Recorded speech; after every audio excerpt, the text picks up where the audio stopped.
Saying goodbye to Garth Hudson and a chat with Levon Helm on this Sonic Obsession.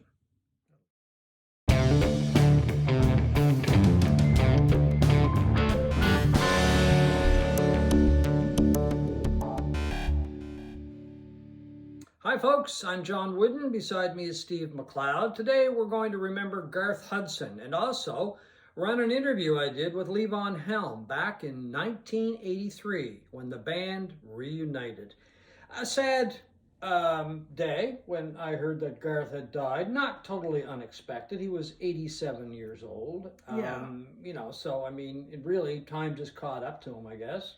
He was the last surviving member of the band. They're all gone now, which is hard to believe that five guys like that would be who are no longer with us. Hudson I don't think it's an exaggeration to say he was almost the beating heart of the band. I think that's a good way to describe him. He was a musical genius in a lot of ways. He was one of those guys that could play absolutely everything. Yeah, and including keyboards, trumpet, saxophone, accordion, piano, everything. Go on, yeah. And he was the guy that kind of gave the band its distinctive sound, beyond everybody else in the band, even though they had tremendous vocalists. Robbie Robertson was an incredible guitar player. Helm was a great drummer and singer and all of that. But he did the flourishes that made the band sound like the band often. Yeah. Like, for instance, in Up on Cripple Creek, he gave it this distinctive kind of old-timey feel and the sound of a Jew's harp that was actually a clavinet played through a wah-wah pedal. Yeah, well, that's what he would do. I guess he would tinker a lot in the studio, right? So, I mean, his keyboard playing is all over these albums. Like, well, here I've got Big Pink, which has Chest Fever on it, his most famous. Which is an incredible song. Yeah, with this incredible. Sounds like an orchestra, really. Organ solo at the beginning. And I happen to have 3 band super audio discs: Stage Fright, Rock of Ages, which is a live album, and Northern Lights, Southern Cross. And I do have a copy. Actually, I've got a couple copies of my favorite band album, which is The Band, with Up on Cripple Creek on it, including a lot of tunes, well-known tunes. But just an incredible musician. Did you ever see the Rolling Stone video, John, of Garth returning to Big Pink? No.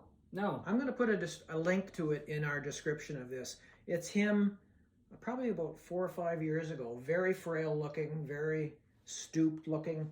And it was his first time going back into the Big Pink house. Oh, okay. Since they left in 1969. It's a short film, maybe 8 or 9 minutes long. It's fantastic. Don't know how I missed that. Yeah. And Big Pink, of course, was that Pink house in Socrates, New York, where they recorded the basement tapes with Bob Dylan, most famously. Well, apparently he was the guy who put all of the studio together, set up the studio, which, we're talking late 60s here. So for somebody to actually get a studio up and running in a house was very rare. In the basement of a house was very rare. So I don't think he was just a musical genius. I think he was a technical genius as well. Yeah, he was the guy that ran the tape machines and took care of all of that stuff during these recording sessions. In this video, when he goes back to the house, it's great because he tells you exactly where everybody was sitting, and they would turn the furnace off when they were recording.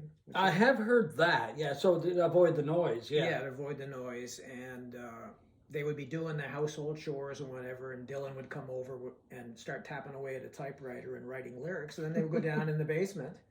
That's incredible when you stop and think about it. They would put together music in the basement in a homemade studio in the late 60s, and most recordings back then people would be going into a high-priced studio or whatever to put stuff together. Now home studios are very common. I mean, a lot of people have a home studio, and even into the 70s and 80s, people were building home studios. But I think one of the things that stands out for me when it comes to Garth Hudson was his appearance, for one thing, because he kind of looked like at one point a university professor, but then he also looked like, especially when he was behind the keyboards and in live performances, he looked like a mad scientist, like concocting something up. Well, he was concocting something up, which was incredible music, right? Yeah, and he always looked so much older than the rest of the guys in the band. I mean, he was 24 when he joined the band in, I think, 1961 when they were the Hawks. The Hawks, Ronnie yeah. Hawkins in Toronto. He was from Windsor, Ontario, across the river from Detroit. There were 4 Canadians in that band and 1 American, Levon Helm. I still consider them to be the greatest Canadian band of all time. Oh, without a doubt, Canadian band, yeah. Critically acclaimed, more acclaimed than any other Canadian band in history. You know, their first 2 albums were so influential to the whole Americana scene, or the North Americana scene, and I must add. You know, made guys who were hotshot guitar whizzes rethink how to play the guitar, and why, like a guy like Eric Clapton just said, I don't want to be a guitar god anymore. I want to play this kind of music. And he sort of did. And George Harrison, the same thing. And anyway, they were just the most influential band of all time coming from Canada. Well, those 2 albums have definitely stood up the test of time. I mean, they're just incredible albums. I mean, I listen to them off and on every once in a while, but the sound hasn't changed. They've got a band sound, but it's a mix of blues, it's a mix of country, it's a mix of soul, gospel, soul, rock. I mean, it's just, and it all came together into this incredible sound that still is just amazing. It really is. Now, this interview that we're going to play today, you did with Levon Helm in 1983. Do you want to set it up a little bit? Yeah, well, the band got together in 1983, and Robbie Robertson was not with the band, and everybody else was there, and they were also joined by the Cape Brothers Band, which is a group of a couple of guys, and I don't know if there were just the Cape Brothers or a couple of other musicians, I can't remember. And anyway, they joined, and they came together, and they kicked off a tour here in Halifax, actually. So the first date when they got together, as I said, back in '83, was right here in Halifax. They played, to my mind, one of the greatest clubs that I've ever been in over the years, the Misty Moon. Mm-hmm. You'll find out why they chose Halifax and the Misty Moon in the interview. I think it's kind of interesting. And anyway, as I said, they kicked off the tour. They were together for a few years. The personnel changed. The core members pretty well stayed the same.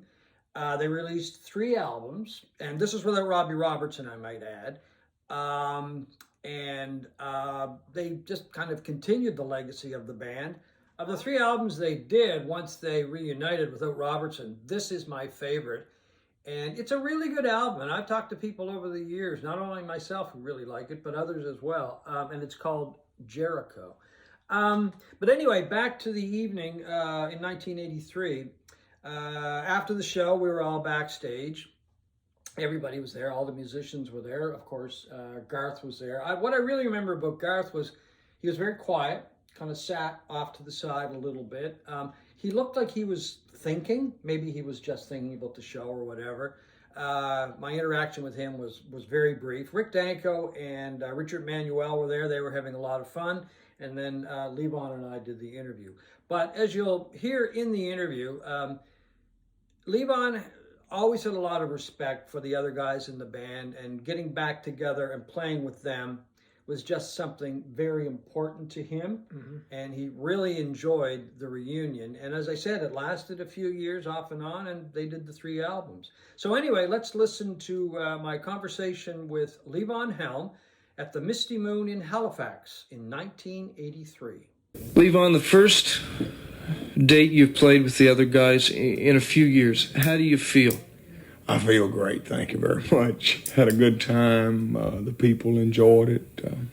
It's great to be back in Halifax, have Garth here and Richard, and Rick, and the Cape Brothers Band. I thought it was a real good time tonight. Did you think things would go so well, being the first date that you've all played together for years? I hoped that they would, and I had confidence, of course, in the Kate Brothers band. And come on, Rob, it's all right. And the other fellas, you know, when you're playing with Garth Hudson, you can't sound real bad. Garth's going to make you sound better than you normally would sound. So I am real pleased, though, that it was as easy as it was. There were times when it just seemed like it played itself. It got to enjoy being there. There were a couple of times I noticed where you made a mistake or two, a very small mistake in the timing, but you guys seemed to laugh it off. It seemed that the fun was more important than the little mistakes. Oh, absolutely. Heck, you're laughing to keep from crying, right? No, I that other, anything else would be perfect, and I'm a long ways from perfect. You just have to laugh off those mistakes. Hopefully, a couple more nights of this, there'll be a little bit less. Why did you pick Halifax to play the first date? Just for those very reasons right there. Nobody here is going to panic. Nobody here is going to walk out on us if an amp blew up, right? Terry or Louie, the people that own the club, they're not going to panic. They don't care. They know we'll fix it, and we'll play some more music, and it's just great. You know, it's a hometown sort of a crowd for us, so that part is held up. Why'd you put the band back together? Well, the band, this many of us came back together. It's not any sort of a plan, or it's not a big idea on anybody's part. Rick and I have played a little bit together since he moved back to Woodstock a couple of years ago. And just circumstances all of a sudden made it possible that Garth had some time and felt like playing, and so did Richard. And usually Garth is in a studio type situation. Technology hadn't quite caught up with Garth yet, and he enjoys it. He enjoys having all the electronics and so forth. Richard enjoys writing, and it seems that Rick and I have been the ones to enjoy traveling around and playing live and performing. And it just came together as something that we could all get away with for this little while. So seems like it's going to be a good time. Is it a long-range plan, or is it just going to be touring this summer?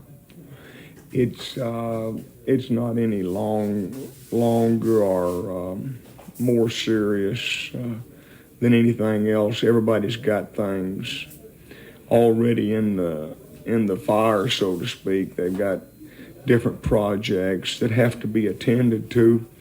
This tour, if we have as much fun as I hope we have, it's possible that we'll play again. I'd like to see that. I'd like to see us play in the States. And I'd sure like to go back to Japan and play. But it's not a have-to kind of a thing. It's not a big plan or anything. When it can come up, I feel like it will, and we'll have a part of it. Do you feel that there's a lot of pressure off you now because the emphasis is on having some fun? Well, it's sure my style. That's exactly what I've always tried to do, is have some fun and enjoy it. And when I'm playing with Garth, I can do that, plus sound pretty good too. So. Did you ask Robbie to join you, Robbie Robertson? No, I haven't asked anybody to do anything. It's just, I wouldn't try and talk anybody into it. It ain't like that I would sit down and call Garth a month ago and say, hey, Garth, we got a hot idea, or nothing like that. It just came up. Everybody felt like playing. And Mr. Cudlitz put a nice Canadian tour, a chance for all of us to come home, so to speak, and play for the hometown crowd, travel all the way out to Vancouver. And have some fun.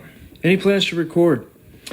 No, we don't have a whole lot of plans. We're just gonna, play and have some fun. I hope we have a good time, and when it comes time to record, somebody will ask us to, and we probably will. But it's not anything that we've got in the works or anything. We're just winging it. What does it mean to you after tonight's show, playing with the guys again? If you could sum it up, how do you feel right now, and what does this experience mean? Well, I'm very fortunate. You're looking at one of the luckiest people that you're ever going to be around. The good Lord's been real good to me over the years, and He's given me friends, and they just never have let me down. And He's also given me the opportunity to play with people like Garth Hudson. So to have Garth and to have Richard and to have Rick and to have the Kate Brothers Band, I get to play with all of them. So it seems like a hell of a deal from my side of it, and I've got the best seat in the house. So I don't want to get too bubbly about it, but I sure wouldn't want to trade spots with anybody. Levon, thank you. Appreciate it. Thank you. Levon Helm. Hi, folks. Hope you enjoyed the interview with Levon as much as I enjoyed doing it many, many years ago. A fine gentleman. I mean, a tremendous musician and just a wonderful guy. Anyway, before we go, Steve and I want to recommend this book by Barney Hoskins. It is called Across the Great Divide, The Band and America. If you're looking for a great book about the group, find out lots of information, this is the one to pick up. I've read both autobiographies that Levon did and Robbie did. That's still my favorite book about the band. I think it's great. A wealth of information, right from their days in Toronto in particular, and then right through the whole career. Anyway, before we leave, I also want to point out an album. This is Stage Fright, a CD, Stage Fright, which is very well known. It's a great album. But on this 2 CD set, there is a live performance by the band in London at the Royal Albert Hall from 1971, which is incredible. It's just an incredible performance by the group. So highly recommend that CD if you can find it. It was one of those CDs that came out, got a little bit of attention, then disappeared. That's the first time I've ever seen it. I didn't know that existed. Oh, okay. So anyway, folks, hope you've enjoyed our look at the band, and of course, remembering Garth Hudson on this Sonic Obsession.